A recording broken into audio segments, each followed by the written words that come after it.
Hello विद्यार्थियों, good morning. विद्यार्थियों, आज हम पढ़ने वाले हैं गोली दर्पण से संबंधित कुछ महत्वपूर्ण परिभाषाएं। ओके, तो मैंने यहाँ पर गोली दर्पण से संबंधित पारिभाषिक शब्दों को लिख लिया है विद्यार्थियों, और उन पर हम बात करेंगे एक एक करके। ओके, और बहुत ही शानदार तरीके से मैं आपको समझाने वाला हूँ, तो वीडियो के लास्ट तक जरूर बने रहें। ठीक है, तो हमने यहाँ पे पहला ही परिभाषा लिखा है विद्यार्थियों, सेंटर ऑफ कर्वेचर। मतलब क्या? ठीक है, तो वक्रता केंद्र क्या होता है? केंद्र, केंद्र का मतलब तो हम सब जानते हैं, क्या? मध्य। और गोली दर्पण जिस गोले का भाग होता है, गोली दर्पण जिस गोले का भाग होता है विद्यार्थियों, अब आपको मालूम है गोली दर्पण कितने प्रकार का? दो प्रकार का, उत्तल या अवतल। तो उत्तल दर्पण या अवतल दर्पण जिस गोले का भाग होता है, उस गोले के केंद्र को, उस गोले के केंद्र को ही हम क्या बोलेंगे? गोली दर्पण का वक्रता केंद्र बोलेंगे। क्लियर है? जैसे मैं यहां पर एक डायग्राम बनाऊं, ये मान लीजिए एक गोला है। क्या है? एक गोला। ठीक है, इस गोले का जो केंद्र होगा विद्यार्थियों, ये वाला पॉइंट, और मैं यहां से इसको कट कर दूं और एक को बना दूं क्या विद्यार्थियों? अवतल दर्पण। ये बन गया क्या? अवतल दर्पण। और यदि मैं अंदर पॉलिश कर दूं तो ये बन जाएगा क्या? उत्तल दर्पण। और ये क्या है? गोले का केंद्र है, ओ। ठीक, ओ नहीं, सॉरी, सी से दर्शाते हैं इसे हम। किससे दर्शाएंगे? सी से। तो यहां पे आप देख पा रहे होंगे कि ये जो सी है वो इस अवतल दर्पण का भी और इस उत्तल दर्पण का भी क्या कहलाएगा? वक्रता केंद्र कहलाएगा। क्लियर? से मैं पढ़ भी देता हूं कि गोली दर्पण का परावर्तक पृष्ठ एक गोले का भाग होता है। इस गोले का केंद्र दर्पण का वक्रता केंद्र कहलाता है और इसे अक्षर सी से दर्शाते हैं। क्लियर है? चलिए अगली परिभाषा देखें हम। रेडियस ऑफ कर्वेचर, वक्रता त्रिज्या। क्या होती है वक्रता त्रिज्या? तो गोली दर्पण विद्यार्थियों, गोली दर्पण का परावर्तक पृष्ठ जिस गोले का भाग होता है, उसकी त्रिज्या दर्पण की वक्रता त्रिज्या कहलाती है। ठीक है, गोली दर्पण जिस गोले का भाग होता है, उस गोले की त्रिज्या को, उस गोले के त्रिज्या को ही हम वक्रता त्रिज्या कहते हैं। जैसे विद्यार्थियों आप जानते होंगे, मैथ में पढ़े भी होंगे विद्यार्थियों, केंद्र से परिधि को जोड़ने वाली, ये परिधि ही होगा ना विद्यार्थियों। तो केंद्र ये है, यहां से ये परिधि को जोड़ने वाली ये वाली लाइन, ये क्या कहलाएगी? त्रिज्या कहलाएगी। ठीक है, तो यही त्रिज्या क्या होगी विद्यार्थियों? इस दर्पण के लिए, अर्थात गोली दर्पण के लिए वक्रता त्रिज्या होगी। ठीक है, बात करेंगे हम ध्रुव की। ध्रुव क्या होता है? तो गोली दर्पण के परावर्तक पृष्ठ का मध्य बिंदु ही, बीच का बिंदु ही, ठीक है, केंद्र बिंदु ही क्या कहलाएगा? गोली दर्पण का ध्रुव कहलाएगा।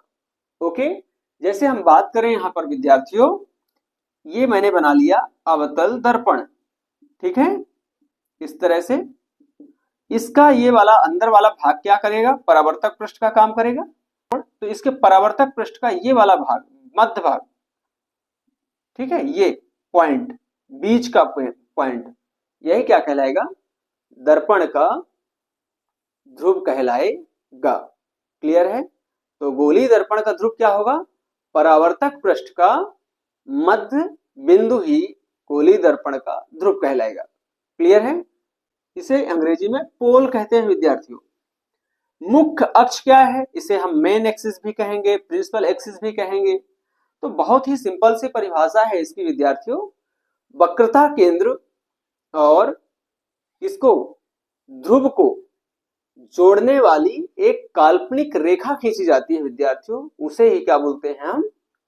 मुख्य अक्ष बोलते हैं।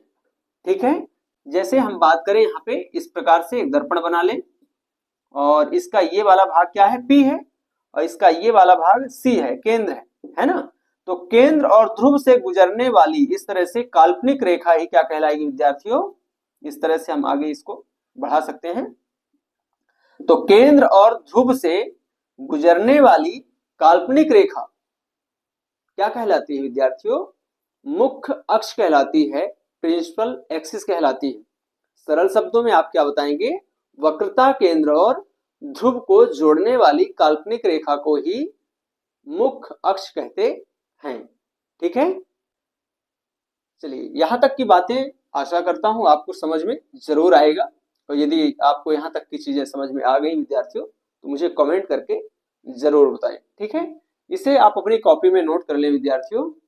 ओके विद्यार्थियों, इसी क्रम में हम बात करें मुख्य फोकस की। तो मुख्य फोकस क्या होता है? तो गोलीय दर्पण का मुख्य फोकस विद्यार्थियों एक ऐसा पॉइंट होता है मुख्य अक्ष पर जहां पर प्रकाश की किरणें या तो मिलती हैं या आती हुई प्रतीत होती हैं। ओके, यदि हम बात करें विद्यार्थियों अवतल दर्पण के संबंध में कि मुख्य फोकस क्या होता है, तो यहाँ पे ये मुख्य अक्ष है विद्यार्थियों। तो अवतल दर्पण में मुख्य अक्ष के समांतर आने वाली प्रकाश की किरणें, इस प्रकार से हमको प्रकाश की किरण भेजना है दर्पण में विद्यार्थियों। तो ये परावर्तन के बाद एक बिंदु से, मुख्य अक्ष के एक बिंदु से गुजरती हैं। जैसा कि यहाँ से ये गुजरा विद्यार्थियों, ये वाला बिंदु आया और यहाँ से यदि मैं इस प्रकाश किरण को खींचूं तो इस तरह से ये जाएगी। ओके, तो एक किरण हमने ये देखा कि ये यहाँ से गई मुख्य अक्ष के, और ये वाली किरण भी समानांतर थी जो वो मुख्य अक्ष के इसी बिंदु से होकर के जाती है। तो ये बिंदु ही क्या कहलाएगा? मुख्य फोकस कहलाएगा अवतल दर्पण में। तो क्या कहेंगे कि मुख्य अक्ष के समांतर आने वाली प्रकाश की किरणें परावर्तन के पश्चात मुख्य अक्ष के जिस बिंदु से होकर गुजरती हैं उसे ही क्या बोलेंगे? मुख्य फोकस कहेंगे। ओके, क्या कहा मैंने कि अवतल दर्पण में मुख्य फोकस क्या होता है?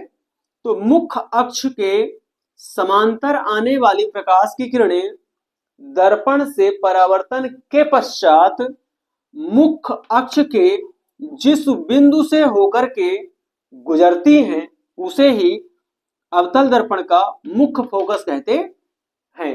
फोकस का मतलब ही क्या है विद्यार्थियों? जहां पर कोई प्रकाश की किरण आके क्या हो, मिले। ठीक है ना, वही बिंदु क्या होगा? फोकस होगा। ओके, तो यहां पर आप देख रहे हैं कि परावर्तन के पश्चात एक किरण मैंने ये भेजा तो यहां पर आकर मिली, ये दूसरा किरण भी मैंने प्रकाश की किरणें भेजा विद्यार्थियों, वो भी यहां से ही गुजर के गई, यहां पे मिली। तो यही बिंदु क्या होगा? मुख्य फोकस होगा। किसमें? अवतल दर्पण में। अब हम बात करेंगे उत्तल दर्पण के मुख्य फोकस की। तो यहां पर क्या होगा विद्यार्थियों? जैसे हमने एक प्रकाश की किरण इस तरह से इसमें क्या कराया? आपतित कराया। ओके, इस तरह से इसका परावर्तन हो जाएगा। ठीक है, अब यदि हम यहाँ पे अपने नेत्र को रखें विद्यार्थियों, यहाँ पे हमारा यदि नेत्र हो, है ना, हम यहां से देखें इस प्रकाश की किरण को, इस प्रकाश की किरण को, तो ये यहाँ पीछे से आती हुई प्रतीत होगी, ना कि यहां से। समझ रहे हैं? जबकि वास्तव में क्या है, ये यहां से गई है, लेकिन आती हुई कहां से प्रतीत होगी विद्यार्थियों? तो कुछ इस बिंदु से ये, यदि हम इसको देखें तो इसको हम डॉट डॉट लाइन से दिखाएंगे इस प्रकार से, तो यहां से ये आती हुई प्रतीत होगी। तो यही बिंदु क्या कहलाएगा विद्यार्थियों? उत्तल दर्पण का मुख्य फोकस कहलाएगा। क्लियर है? यदि हम यहाँ पे एक किरण हम डालें विद्यार्थियों मुख्य अक्ष के समांतर, और ये परावर्तन के पश्चात आपको मालूम है ये कुछ इस प्रकार से क्या होगा? परावर्तित हो जाएगा। तो यदि यहाँ पे हम अपने नेत्र को रखें विद्यार्थियों, ओके, तो ये हमें यहां से आती हुई प्रतीत होगी कुछ इस प्रकार से। क्लियर है? तो सीधा सा मतलब ये है कि मुख्य अक्ष के समांतर, उत्तल दर्पण में मुख्य अक्ष के समांतर आपतित होने वाली किरणें परावर्तन के पश्चात मुख्य अक्ष के जिस बिंदु से आती हुई प्रतीत होती है वही बिंदु क्या कहलाएगा? उत्तल दर्पण का मुख्य फोकस कहलाएगा। क्लियर है? चलिए, आशा करता हूं आपको ये बात जरूर समझ में आई होगी। ओके, बात करें हम द्वारक की, तो द्वारक का मतलब एक तरह से क्या है विद्यार्थियों? एंट्री गेट, दरवाजा। ओके, तो दर्पण में, गोलीय दर्पण में जहां जहां से प्रकाश की किरणें आपतित तो हो जाती हैं विद्यार्थियों, ठीक है ना, मतलब प्रवेश कर जाती हैं, वही पूरा हिस्सा क्या कहलाएगा? सरल शब्दों में बता रहा हूं, गोली दर्पण का द्वारक कहलाएगा। क्लियर है? इसको यदि हम परिभाषा के रूप में देखें विद्यार्थियों, जैसे यही बात हम इसी पर बात कर लेते हैं, तो यहां पर ये पूरा एरिया यहां से यहां तक, यहां से यहां तक, ये क्या है? द्वारक है। इसमें यहां से भी प्रकाश आ सकती है, यहां से भी प्रकाश जा सकती है, यहां से भी जा सकती है ना?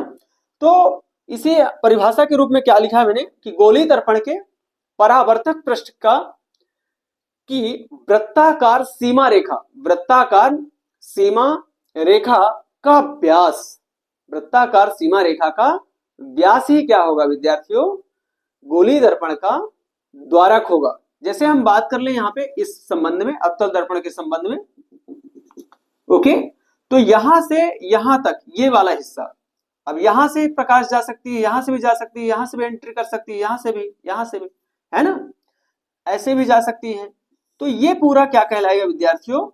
जहां जहां से इस दर्पण में प्रकाश की किरणें एंट्री कर सकती हैं, आपतित हो सकती हैं, ठीक है ना, वही हिस्सा क्या कहलाता है? गोली दर्पण का द्वारक कहलाता है। ओके, परिभाषा के तौर पर हम यह लिखेंगे कि गोली दर्पण के परावर्तक पृष्ठ की सीमा रेखा, वृत्ताकार सीमा रेखा का व्यास ही क्या होगा? गोली दर्पण का द्वारक होगा। क्लियर? और एक चीज हमें यहां ध्यान रखना होगा, पूछ दिया जाता है कि किसका द्वारक ज्यादा होता है, अवतल दर्पण का या उत्तल दर्पण का? तो याद रखना है, उत्तल दर्पण का जो द्वारक होता है, उत्तल दर्पण का जो द्वारक होता है वो अवतल दर्पण से ज्यादा होता है, अधिक होता है। क्लियर है ना? जैसे यहां पर आप देखे होंगे कि सिर्फ इतने में ही प्रकाश की किरण जा सकती है, लेकिन यहां पर हम ध्यान दें तो यहां से इतना तो जा ही सकता है, यहां से, लेकिन प्रकाश की किरणें यहां से भी तो आ सकती हैं। तो ये थोड़ा प्लस पॉइंट होता है इसमें, इसका जो द्वारक का व्यास होता है वो अधिक होता है। ओके, चलिए, आशा करता हूं आपको इतनी बात जरूर समझ में आई होगी, और इसे भी आप अपनी कॉपी में नोट कर लें।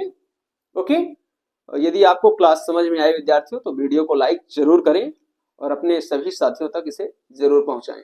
धन्यवाद।